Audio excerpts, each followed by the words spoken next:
marriage and sex, but it was the accepted way of life, and it was like an intrusion and forcing them out of their way of life that happened. And then came not only the social stigmatization, but also they were outlawed practically, with the British passing legislation against forbidding Devdasis to be married to the gods. And then again, I think in 1988, the Indian Republic of India also outlawed Devdasi practice of Devdasis. Yeah, in the late 1890s onwards, this movement, anti-caste campaign, which had some very important people like Dr. Lakshmi Reddy, like many of the educated Western educated Indians felt very were opposed to the Devdasi system, and they felt that it was a shame and a disgrace, and so they supported this. Then of course, so they joined hands. The Hindu social reformers, newspapers, media such as the Indian Social Reformer, which was a social reform magazine, they were for abolition of Devdasis. They joined hands with the Christian missionaries. Then there were British feminists who also supported this. So the whole group of people, for their own specific reasons, joined, and the Devdasis fought for their rights, because they were a very articulate group of people. They were like part of a matriarchal society, because they were the inheritors of the property, because whatever was given to them by, say, a landed aristocrat was their property.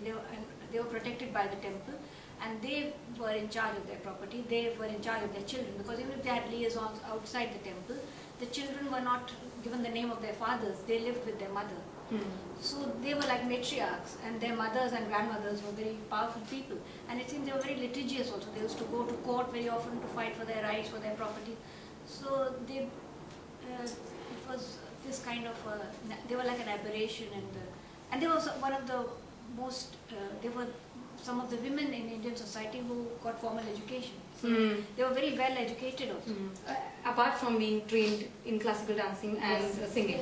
Society had these double standards, and so they felt that the new India that was emerging, for them they needed women who would conform to their image of Indian womanhood. So they were like an aberration, some kind of thing which did not go with the rest of the kind of womanhood which they wanted to project. And so they became like the people who had to be thrown out. And the upper classes, some of the women from the upper classes, such as Rukmini Devi Arundale, for example, she learnt Bharatanatyam from Devdasis, or Dasya Attam, or Sadir dance, as it used to be called. And she purified, sort of did away with some of the more unsophisticated actions and music and things. And so she developed her own interpretation of the dance which the Devdasis used to do, and renamed it as Bharatanatyam. And so they gave it a new respectability, and by sort of purging it of certain things which... So did it become more, in a way, palatable to the, I don't know, middle class bourgeois? And she herself belonged to the Brahmin upper caste, so her going into Bharatanatyam also gave it respectability. So even those who were condemning the dance of the Devdasis and the Devdasis learned the dance from the Devdasis, ironically, and were responsible for preserving it. So it's strange. You have taken dance as your profession. Did you face any of these challenges? Did you think it is still a taboo, or it was a taboo at least when you started?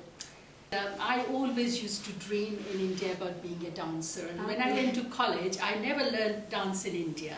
When I went to college, I used to really envy the girls who were on the stage dancing, and I wanted to do dancing. But it was something that, coming from born and brought up in a Punjabi professional family of lawyers, doctors and teachers and so on, it was something that just did not crop up. And I guess I wasn't enough of a rebel to say, okay, I'm going to go and do dancing, and I didn't. It's only when I came here, and I have to admit that I started dancing very late in life, because I was in my 20s when I started dance. I know my teacher, Priyaji, she started when she was 4, so that's more or less the age, or 10 or 11, but I started in my middle 20s. But when I came to England, I heard programs, and they were talking about dancers like Margot Fonteyn and Nureyev and Nijinsky, like they were gods. And I thought, how come they've got a status here? Why can't we give a status like that to our dancers? And I remember I listened to Uma Sharma here on the radio, and she was talking about Kathak, you know, and the costumes and the music, and that's what attracted me to Kathak rather than Bharatanatyam, and also being a North Indian. I understood the language much better, you know, Hindustani language. I was more akin to, closer to it. You're also known for merging different styles, blending Kathak with flamenco. So how no, did I that haven't happen? done it with flamenco. Okay. Now, actually, yes, I'll tell you. When I start something, I don't think, oh, I want to merge this style and this style and this style and this style. With me, it's a very organic evolution. I've done it in 2 productions. My first production was called Shift. That was about 7, 8 years ago. And this was based on migration at the time of the refugee camp, Songet refugee camp, and I had seen, you know, people coming and going through that tunnel, and that image kind of stayed with me. And at that time, a dancer from India, from Bangalore, had come over to London, called Madhunat Rajhari, and she is the director of STEM Dance Company, and they do martial arts and so on.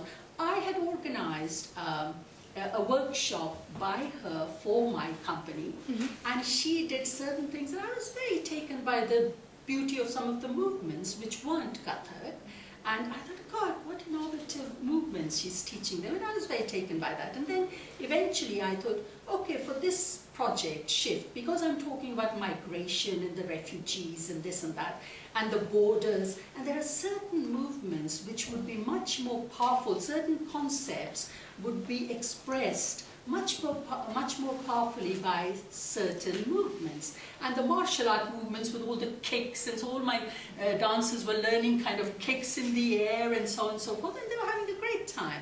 And so I did that project. That was one project where I merged Kathak, and we also had poetry. We got somebody to do, out of our company, somebody made a poem, and then we all kind of did that as well. At the time of tsunami, it came that what can happen. I mean, the environment, water's beautiful.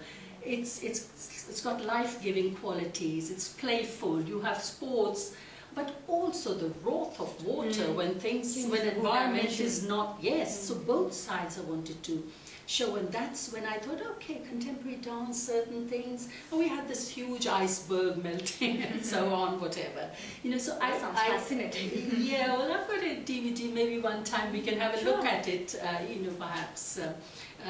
So I put all those concepts, but I didn't think I want to merge contemporary and Kathak and poetry or whatever. It just happened. It just. And talking about modern themes and modernity and modern society, do you think from the time you lived in, has it changed? Does it appear to be more respectable? I mean, taking dance as a, I don't know, daytime profession? Or Definitely. I mean, even in India, I think it's changed. In South India and Bengal, it's always been seen as a kind of asset. I mean, maybe for the wrong reason, that the girl will get a good husband, you know, or whatever. But it's changed even in India, and here it's definitely, there's absolutely no taboo. More and more people are joining because they see it. I mean, in my class, I've had people from all kind of, all ages, all ethnic backgrounds, all cultural backgrounds. I've had a 70-year-old ballet dancer in my class, so no age bars or anything. So I just find it's the respect you give it in society that makes people attract to the art form.